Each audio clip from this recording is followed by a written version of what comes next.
Hi everyone, welcome back to Public Speaking Pro Tips with Speechless presented by Google developers. We help people turn the mundane into memorable, challenges into insights, and presentations into performances. Today we're going to help you merge your profession with your passion. And the way we do that is with an exercise called Venspiration. Venspiration is visualized with a Venn diagram, intersecting your talk topic with something you love doing outside of work. And what merges is a new way to give your talk more energy as well as making it more universal for your audience. So let's demonstrate. Arjita, first let's have you tell me about a project you've worked on. We'll time box this for 30 seconds. Okay. I was a physiotherapist, and as part of my job, I worked as an anti-doping official at the Commonwealth Games and ensured that all the athletes were not cheating and not using any harmful substances. Okay. Now let's have you talk about something you're passionate about outside of work. Well, does it matter what it is? Not really, as long as it's something that you love doing and it's something active. Okay, I guess I'll talk about teaching. Great. 30 seconds on the clock. Ready when you are.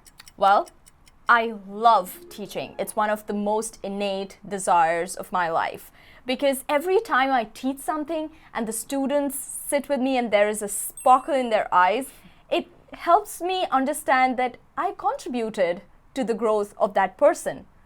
And I love it. Great.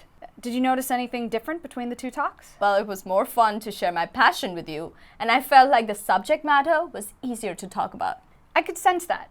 I felt like when you described the brightness in those kids' eyes, I could feel you be brighter as well.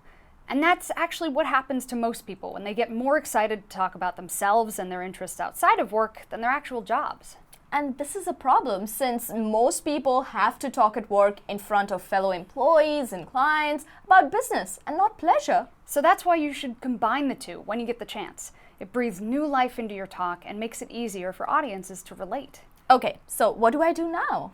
First, start by saying physiotherapy is like teaching. And from there, make connections between the two. You'll be surprised at how much they have in common. Okay. 1 minute on the clock. Go. Well, physiotherapy is like teaching because every patient is just like a new student. Just like you assess a patient, that's when we assess students to see the level of the learning. And the treatment protocol that you build for every patient is similar to the syllabus for every student. How did that feel? Honestly, that felt really good. I never thought to connect the two topics, but I can see how this would be very valuable as a speaker. Exactly. Using similes and analogies are really powerful. For example, this deadline is approaching as fast as a bullet train. Exactly. I could picture the train, and that helps drive home the point because metaphors are visual. They help make something complicated easier for an audience to imagine and understand. And now you know it only takes a couple of minutes total to see where it can lead. You can pair any talk with any passion or hobby for endless combinations. It's like playing a slot machine. I like that. Venspiration is like playing a slot machine. I see what you did there. I'm a fast learner. And I'm sure you are as well. Now it's your turn. Go ahead and make your own Venspiration video. Take your video and post it to social with the hashtag #DevelopYourVoice. And remember, check the description below for links from Google developers, women tech makers, and more tips from Speechless on how to think like an improviser and develop your voice.